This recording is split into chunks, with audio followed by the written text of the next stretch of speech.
Guide-nous par ton esprit. Seigneur, merci pour notre louange et adoration que tu as reçue comme un parfum de bonne odeur. Merci de recevoir également nos dîmes, nos offrandes, nos sacrifices d'action de grâce. Et merci de nous parler. Ta parole est la vie. Ta parole nous éclaire. Ta parole nous sauve. Elle est la source, la base de notre foi. Parle-nous, Seigneur. Nous t'écoutons. Au nom de Jésus-Christ, notre Seigneur. Amen.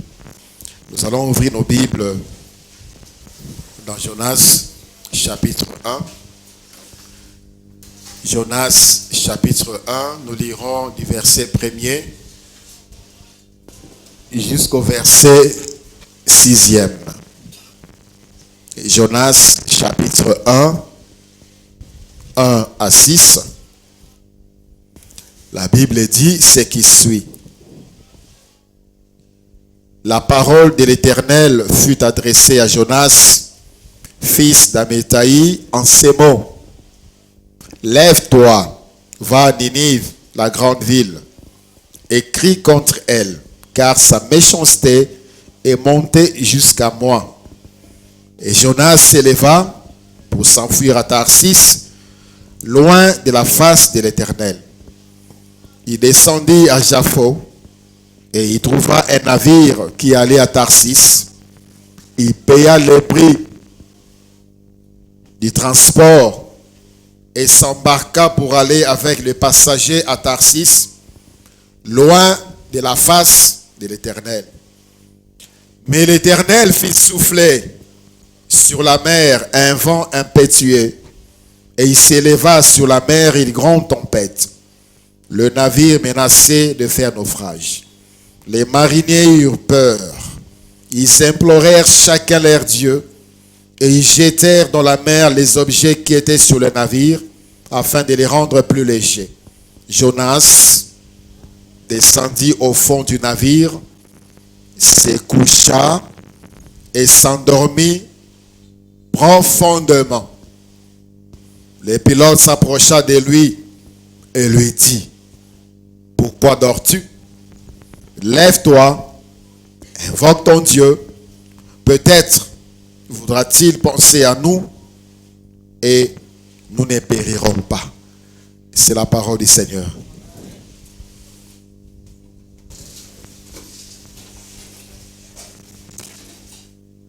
Bien-aimés dans le Seigneur, bonjour.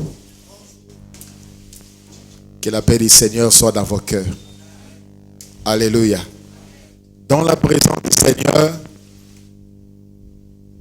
il y a une seule attitude, c'est la joie. Alléluia. Quand je te regarde, tu es triste, tu es fatigué. La Bible dit, approchez-vous de l'Éternel avec allégresse. Et lorsque nous tournons nos regards vers lui, nous sommes rayonnants de joie. Peu importe ce que tu vis, quand tu es dans la présence du Seigneur, sois dans la joie. La joie démontre également notre foi. C'est pour dire au Seigneur, peu importe ce que j'ai comme problème, dans ta présence, il y a la solution. Je crois déjà que tu m'as exaucé. Voilà pourquoi je suis dans la joie. Alléluia.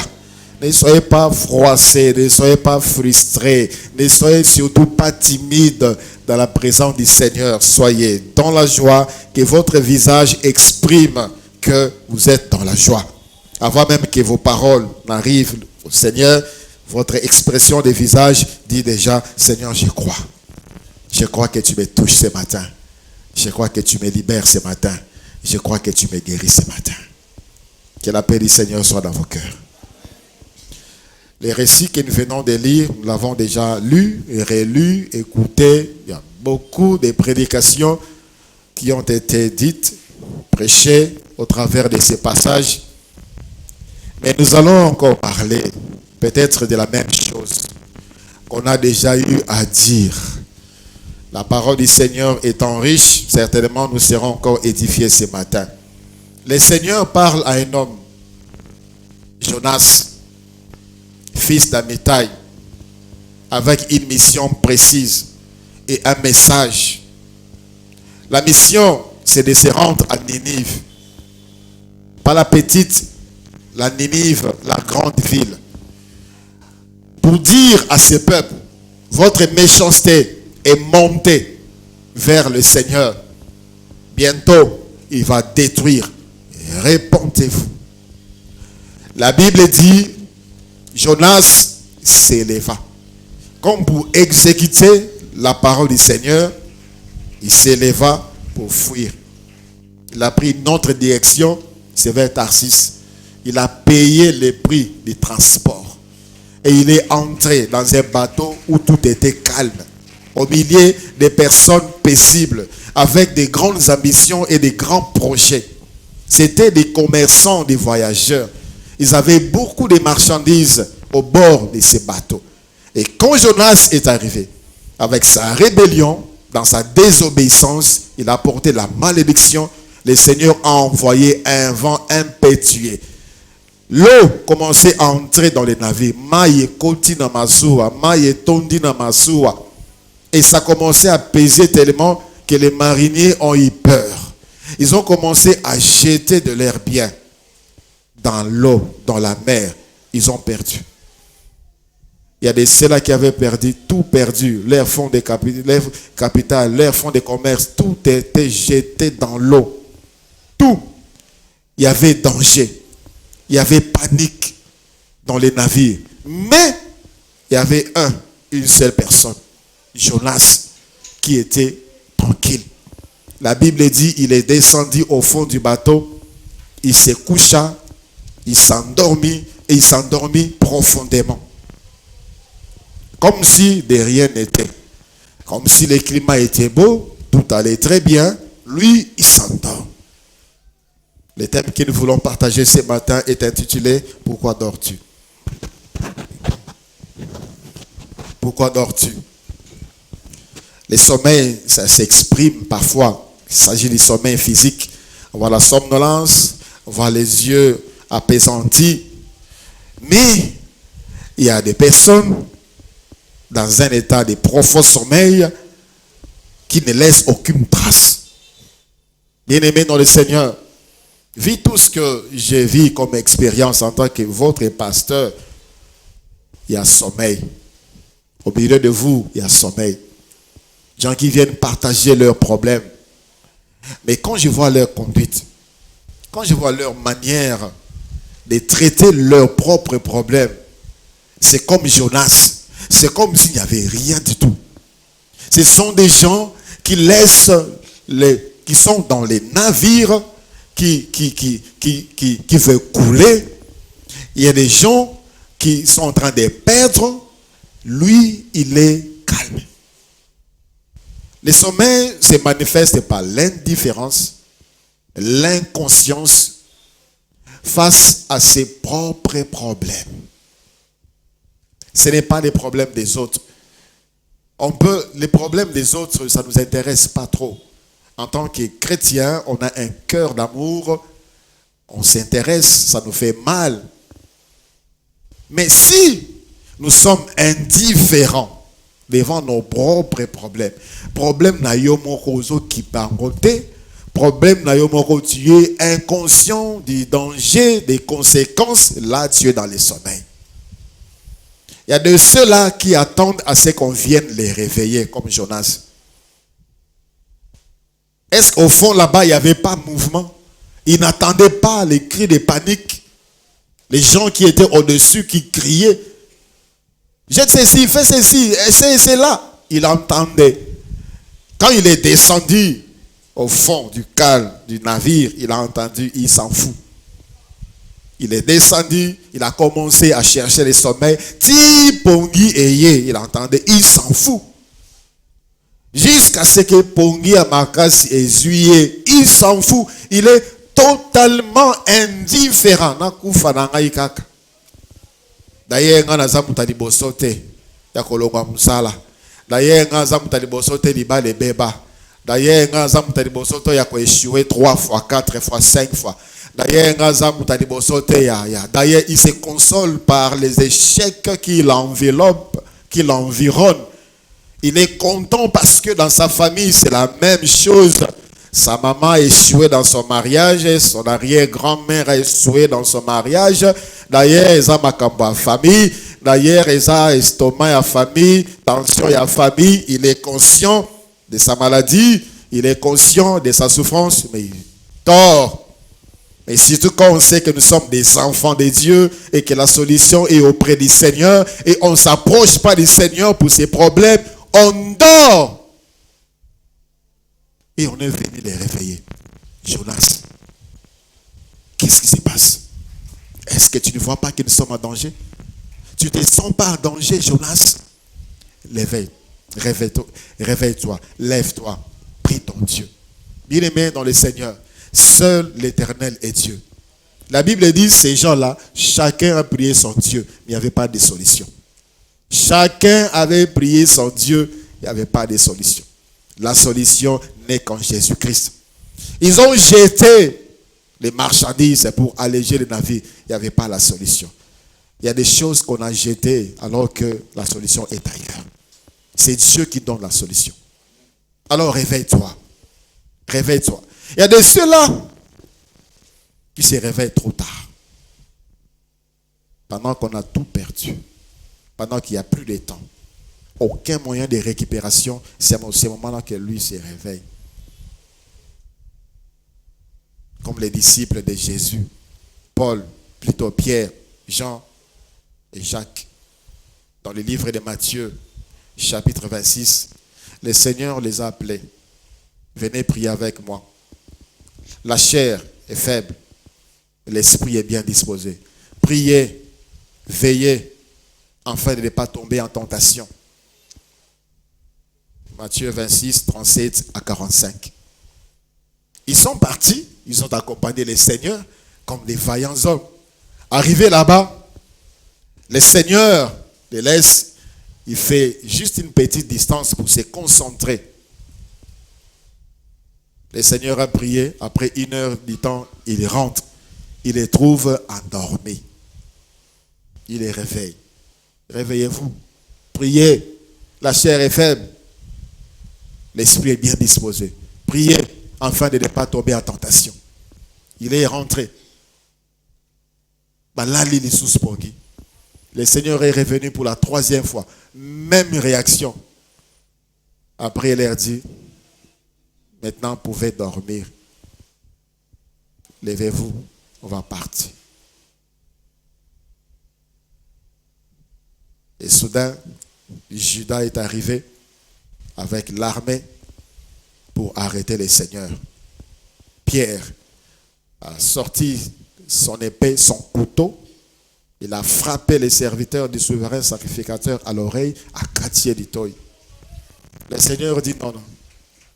Quand je te disais de prier, c'était pour ne pas faire des choses comme ça. Parce que les gestes de Pierre là avaient donné aux accusateurs du Seigneur une pièce à conviction. Pour dire, cet homme ici entretient une milice. C'est un rebelle. Tala armée naye, bakati toi ya mosali ya mokonzi, ya nganganzambe mokonzi. Le Seigneur ne voulait pas donner que ces gens-là n'aient aucune raison de l'accuser. Azuye moko lito ya Malchus azongi siango. dit Pierre, tu dormais. Il y a de ceux-là aujourd'hui, c'est trop tard. C'est trop tard. C'est trop tard. Mais avant que cela ne soit trop tard, je t'en conjure, lève-toi. Sors de ce sommeil. Sors de ce sommeil. Sois conscient de ta vie. Vinayo izaka moko.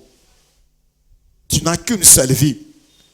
Il y a certaines personnes, c'est comme si simbi sela ba simbi sa bango via mutumoko boy. Mutumoko ya lo ba simba vie na. C'est comme ça qu'il entretient sa vie. Il souffre de la galère, misère, ça ne dit rien du tout. Ecclésiaste, chapitre 3, le verset 1 jusqu'au verset 8e. Ecclésiaste, chapitre 3, 1 à 8, la Bible dit, il y a un temps pour tout. Un temps pour toutes choses sous les cieux.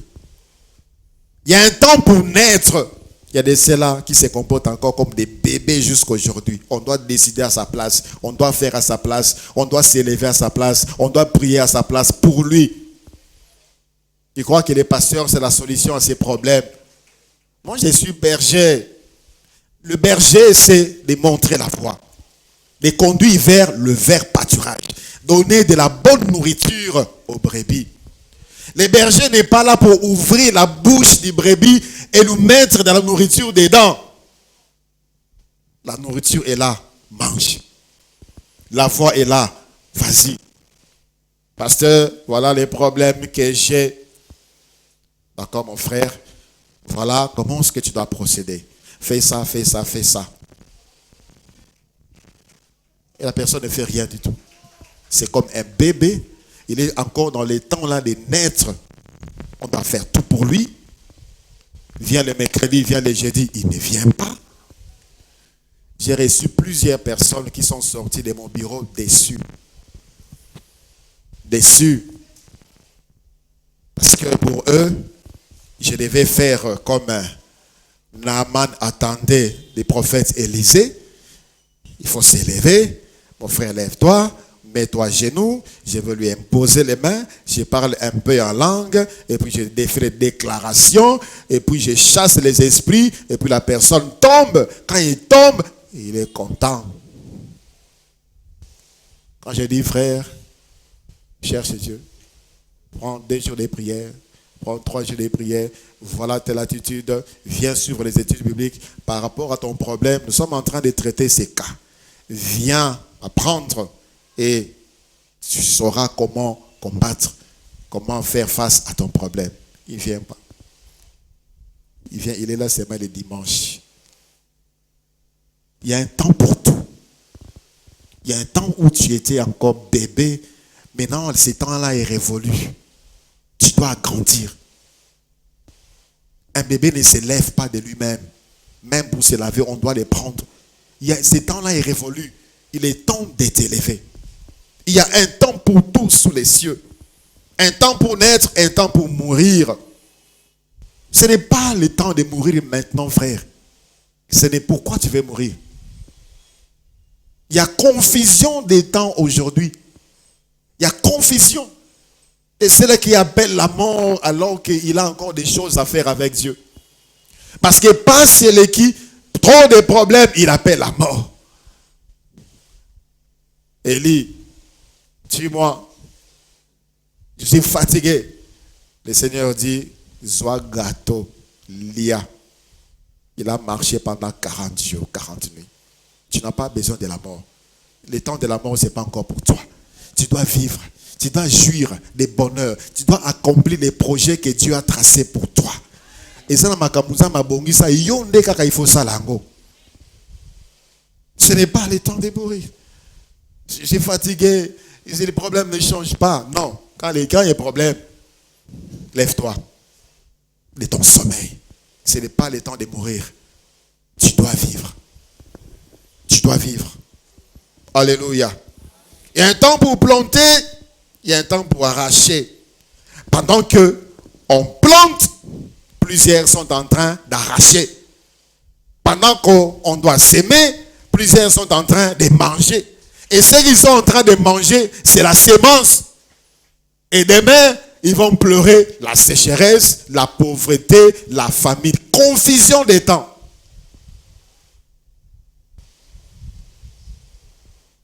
Un temps pour tuer, un temps pour guérir, un temps pour abattre, et un temps pour bâtir. Un temps pour pleurer et un temps pour rire. Aujourd'hui, confusion. Au lieu de pleurer, plusieurs sont en train de rire. Il y a des ceux-là qui doivent laisser l'air. Les gens là-bas, il faut que téléphone, réseaux sociaux, publication. Vous devez pleurer devant le Seigneur. Parce qu'il y a un problème. Mais on rit. On fait semblant d'être heureux. On fait semblant d'être heureuse. On publie des photos, là où on mange. On publie des photos, on est très bien habillé. On publie des photos, on sourit. Alors on a des problèmes. Il y a un temps pour pleurer, il y a un temps pour rire. Arrêtons cette confusion. Il y a un temps pour se lamenter, il y a un temps pour danser. Moi, je l'ai passé ici. Moi, je ne saurais pas faire ceci. Lamentation sur lamentation. Lamentation sur lamentation. Au lieu de se réjouir de ce que le Seigneur nous a donné la solution, de ce que le Seigneur est avec nous, de ce que le Seigneur nous a donné des armes, de ce que le Seigneur nous a donné les moyens, de ce que le Seigneur nous a éclairés. Les armes que nous possédons ne sont pas charnelles, dit la parole de Dieu. Elles sont puissantes par la vertu de Dieu, capables de renverser les forteresses. On doit se réjouir. Voici les miracles qui accompagneront ceux qui y auront cru. Il y a toute une liste. On doit se réjouir, on doit danser, s'élever et attaquer. On est là, en train de se lamenter, en train de se lamenter, de se plaindre. Confusion des temps.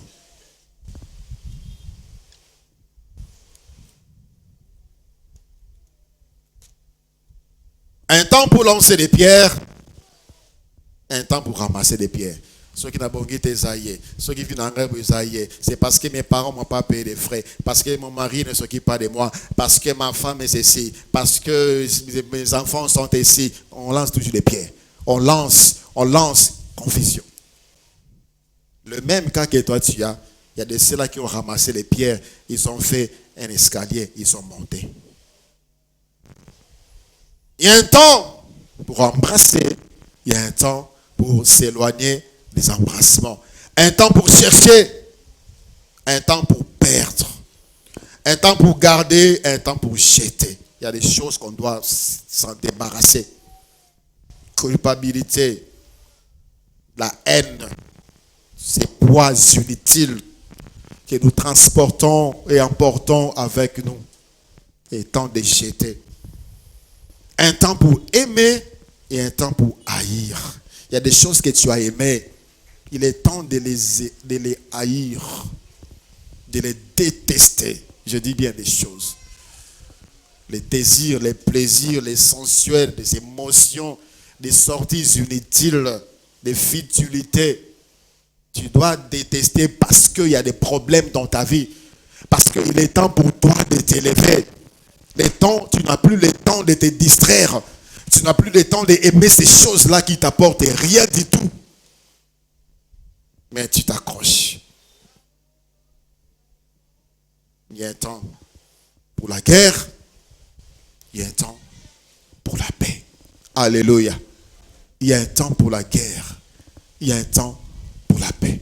J'ai remarqué que les hommes de mon époque aujourd'hui dorment devant certaines choses que j'ai énumérées. Premièrement, j'ai remarqué que les hommes dorment même devant les dangers. Même devant les dangers. Il y a danger, les hommes dorment. Ce fut le cas de Jonas. Bonge. Masu ezokweya, ezodinda. Ma etomdi nakati. Jonas dort. Jonas dort. Quand ton mariage est menacé, ce n'est pas le temps de dormir. Quand ton travail est menacé, ce n'est pas le temps de dire que la volonté de Dieu soit faite. C'est Dieu qui t'a dit que c'est sa volonté, que yon comme un animal. Quand la Bible dit, celui qui trouve une femme trouve le bonheur. Et c'est vice-versa. Le mariage, ce n'est pas un lieu de plainte, de pleurs, de grincements des dents. C'est un lieu de jouissance et de réjouissance. Tu dois t'élever. Mais, mboula, tu es là en train de fouiller les poches de ton mari. Tu es en train de fouiller les téléphones de ta femme, de ton mari. Tu es en train de vérifier. Bien aimé, tu vas souffrir inutilement. Mets-toi à genoux, prie. Mets-toi à genoux, cherche la face de Dieu. Tout ce que tu pourras trouver comme preuve de son infidélité, ça va vous apporter à quoi? Cherche Dieu, lève-toi, cherche Dieu qui change les cœurs. Tu pourras beau trouver des preuves, son cœur ne va pas changer. Mais c'est Dieu qui va changer son cœur. Comme toi, tu vas t'élever et tu vas t'approcher du Seigneur. Tout le temps des problèmes au niveau du service. Tout le temps des problèmes, tout le temps. Tu es là, croisant les bras, que la volonté du Seigneur soit faite. Lève-toi. Cherche Dieu pour ton travail. Cherche Dieu pour tes enfants qui sont maintenant un danger pour, non seulement pour toi, mais pour toute une nation. Tu dors. Ton excuse, mais c'est pour dire, je ne peux rien faire. Tu peux faire quelque chose. Tu peux faire quelque chose. Ce que vous laissez là, maintenant là, le bloc là, c'est un danger pour toi. Jonas, devant les dangers, lui, il descend, lui, il se couche, lui, il dort et il dort profondément. J'ai également remarqué, deuxièmement, que les gens dorment, même si rien ne va. Même si rien ne va. Je me demande, est-ce que la prière, c'est vraiment une corvée? Est-ce que la prière, c'est vraiment compliqué? Quand Dieu nous demande de prier, est-ce qu'il nous demande des choses que nous ne pouvons pas faire? Tu es capable d'accomplir des exploits dans les futurités. Tu es capable d'accomplir des prouesses dans les bêtises. Et tu t'en vantes même. Moi, j'ai fait ça, moi, j'ai fait ça, moi, j'ai fait ça. Il y a de ceux-là qui se vantent d'avoir terminé 2 casiers de bière. La preuve, comment autant d'angola met ça parce que en train de se vanter. Bien-aimé dans le Seigneur, Dieu parle. Dieu a la solution à nos problèmes. Mais seulement tu ne viens pas. Dans 2 Rois, chapitre 4e. 2 Rois, chapitre 4. À partir du verset 17. Là, nous voyons une femme remarquable. La Sunamite. Azalaka na mwana te. Na bolingo na ye po na mosala nzambe na mosali ya nzambe apesa Élisée ndako. Et Élisée a plaidé pour elle auprès du Seigneur à Botha. La Bible dit au verset 17e de 2 Rois, chapitre 4. Cette femme devint enceinte et elle enfanta un fils à la même époque. L'année suivante, comme Élisée lui avait dit, l'enfant grandit. Et un jour qu'il était allé trouver son père vers les moissonneurs, il dit à son père, ma tête, ma tête. Le père dit à son serviteur, porte-le à sa mère. Le serviteur l'emporta et l'amena à sa mère. Et l'enfant resta sur les genoux de sa mère jusqu'à midi. Puis l'enfant mourut. Elle monta, les coucha sur les lits de l'homme de Dieu, ferma la porte sur lui et sortit. Le verset 22, elle appela son mari et dit, envoie-moi, je te prie, un des serviteurs et une des ânesses. Je veux aller en hâte vers l'homme de Dieu et je reviendrai. Et l'homme, son mari, lui dit, pourquoi veux-tu aller aujourd'hui vers lui? Ce n'est ni nouvelle lune, ni sabbat. Elle répondit, tout va bien. Les femmes sont très émotionnelles. Et surtout devant des cas pareils. Moi, nanayo moko. Ozelaye mbula, bambula, na bambula. Et cet enfant-là n'a pas souffert. Subitement, un matin, il se réveille, il se plaint des maux de tête. Et puis, l'enfant meurt sur tes genoux. Et tu fermes ta bouche. Tu prends l'enfant. Tu montes avec lui. Jusque dans la chambre du prophète Élisée. Au déposé dans bête ou à Élisée. Tu fermes ta bouche. Tu fermes la porte. Tu fermes ta bouche. Tu sors. Tu dis à ton mari, je vais voir les serviteurs de Dieu. Ce n'est ni sabbat ni nouvelle lune. Tout va bien. C'était le cas de plusieurs qui sont dans le sommeil. Première réaction, c'est d'abord des plaintes. Il va pleurer. C'est fini pour lui. Oui. Oui. Ça arrive. Mais le cas de cette femme nous dit, il y a des moments où on doit s'élever devant les situations impossibles. C'est pour dire, tout ce qui est dit impossible n'est pas impossible. Et ne s'est pas laissé emporter par les pleurs, les désespoirs, la panique. Elle est sortie. Elle est partie chez l'homme de Dieu. Et la solution était trouvée. À la fin, la Bible dit, au verset 35, verset 34, toujours des 2 Rois 4, Élisée monta, se coucha sur l'enfant, et il mit sa bouche sur sa bouche, ses yeux sur ses yeux, ses mains sur ses mains, et il s'étendit sur lui, et la chair de l'enfant se réchauffa. Élisée s'éloigna, ça et là, par la maison, puis il remonta et s'étendit sur l'enfant. Et l'enfant éternua 7 fois, et il ouvrit les yeux. Élisée appela Géasi et dit, appelle cette Sunamite. Géasi l'appela. Et elle vint vers Élisée et dit, prends ton fils. Et elle alla se jeter à ses pieds et se prosterna contre terre. Elle prit son fils et sortit. Bien-aimé, il est temps de t'élever et de prendre ton mariage. Lève-toi et prends tes enfants. Lève-toi et prends ton travail. Lève-toi et récupère ta santé. Lève-toi et récupère ta promotion. Lève-toi et récupère ta vie spirituelle. Lève-toi et récupère tes dons spirituels. Lève-toi et récupère ta santé mentale, ta santé spirituelle, ta santé matérielle, ta santé sociale. Lève-toi et récupère. Et quand elle a récupéré, elle est sortie, elle est rentrée. Tout va très bien. Alléluia. Et la famille était dans la joie. Et le pleur n'avait pas eu lieu. Parce que quelqu'un avait compris que je peux m'élever même devant ce qui est impossible. Dieu exauce. Dieu est capable. Notre Dieu est capable. Alléluia. Je disais, notre Dieu est capable. Donc, c'est fini. Ne pense même pas à la capacité de Dieu. Plusieurs limitons Dieu.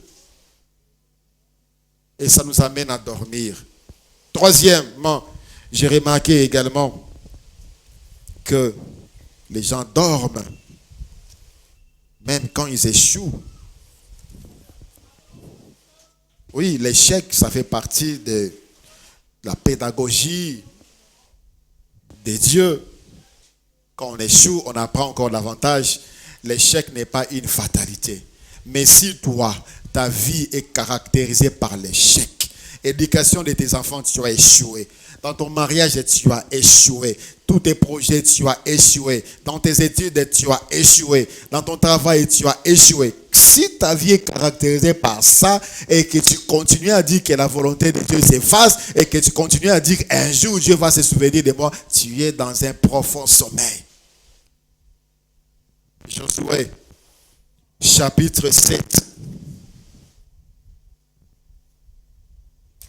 Du verset 5e au verset 12e. Josué et son armée venaient de remporter une grande victoire devant la grande ville de Jéricho.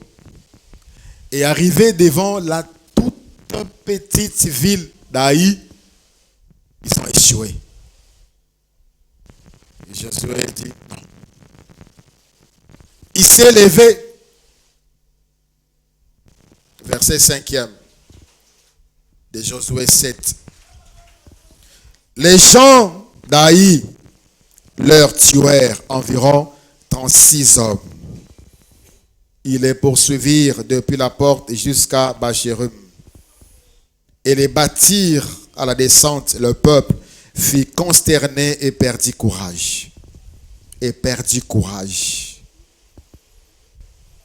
Josué déchira ses vêtements et se prosterna jusqu'au soir, les visages contre terre devant l'arche de l'Éternel, lui et les anciens d'Israël. Et ils s'escouvirent la tête de poussière. Parents, écoutez-moi, parents. Quand les enfants ont commis au boulot, Bana bakomi bandumba. Bana bakomi bakuluna. Bana bakomi moyibi. Vous avez échoué. Qu'est-ce que vous faites?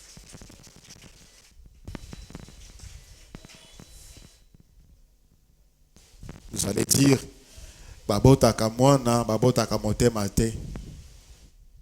C'est tout. Devant l'échec, Josué, en tant que responsable, et les anciens, en tant que des responsables, se sont levés. Ils sont allés chercher Dieu. Verset 7e.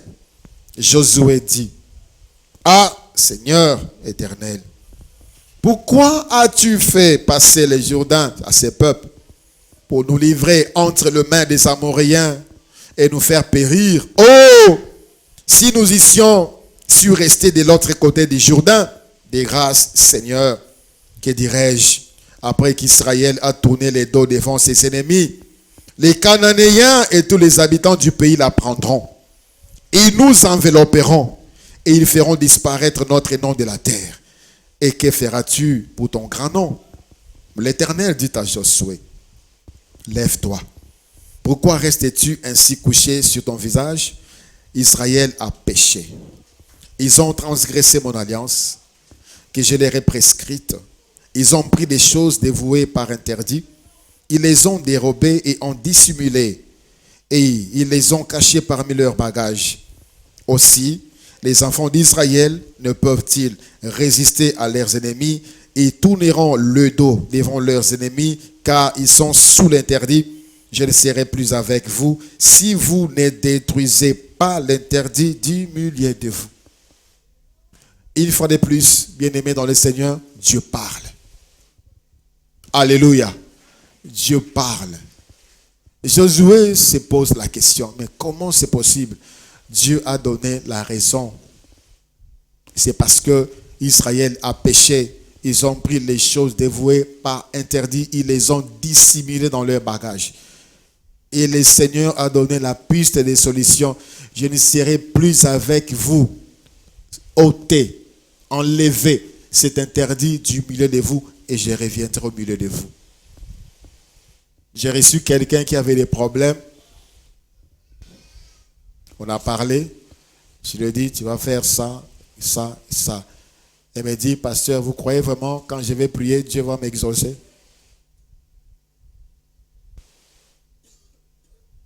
Vous êtes vraiment sûr, si je prie comme ça, Dieu va m'exaucer, Dieu va me délivrer? Sommeil. Sommeil.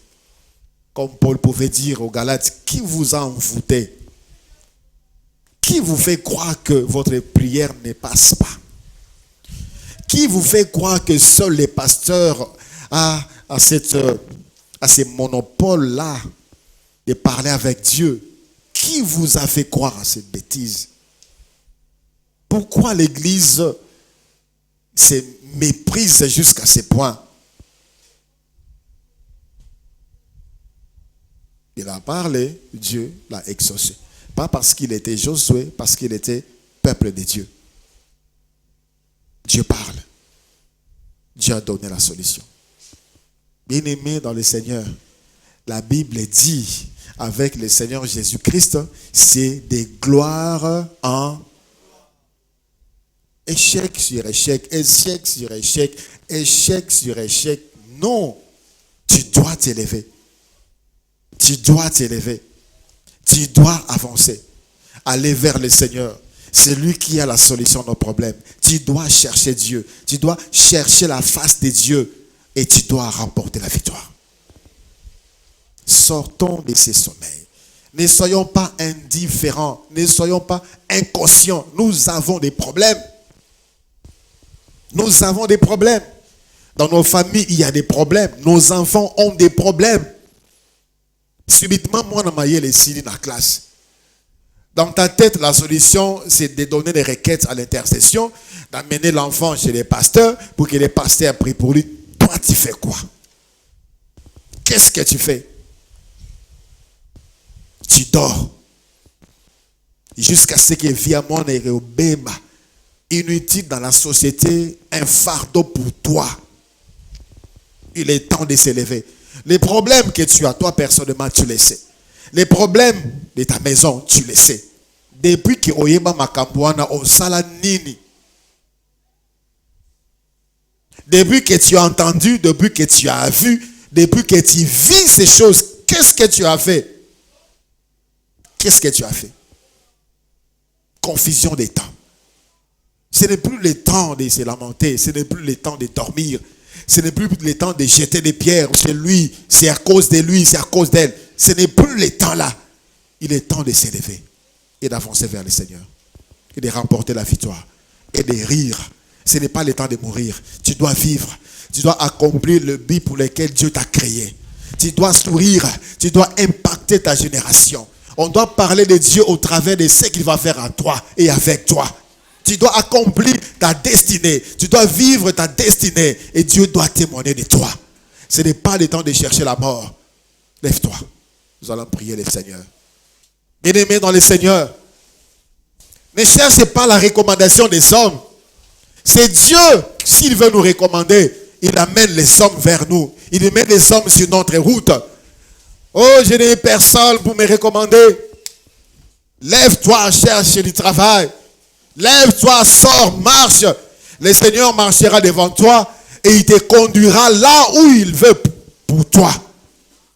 Ne cherche pas les recommandations des hommes.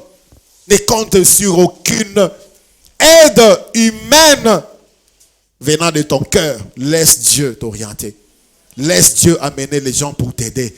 Laisse Dieu mettre à ta disposition des hommes et des femmes pour te propulser. Ne cherche pas, ne force pas des relations. Ne force pas des branchements. Ne force pas. Tu risques de te briser, de te brûler. Bien-aimé dans le Seigneur, c'est quoi ton problème? Ces problèmes-là, au bétarango karawana. Au bétakara, mais tu le vis. Au bétakara, mais au salo passi. Au bétakara, mais au que ma sekakayo pour n'ango. Au bétakara, mais au que aussi la valeur pour la likambouana. Mais je te dis une chose, la solution est à Jésus-Christ. Et la solution est comme on a ceux qui ont télémi. Sois conscience que tu ne peux pas rester comme ça. Sois conscience que tu peux faire mieux que ce que tu fais aujourd'hui. Sois conscience que personne ne pourra t'aider. Personne. Personne. Bosana no batamokiri. Bosana Yesu.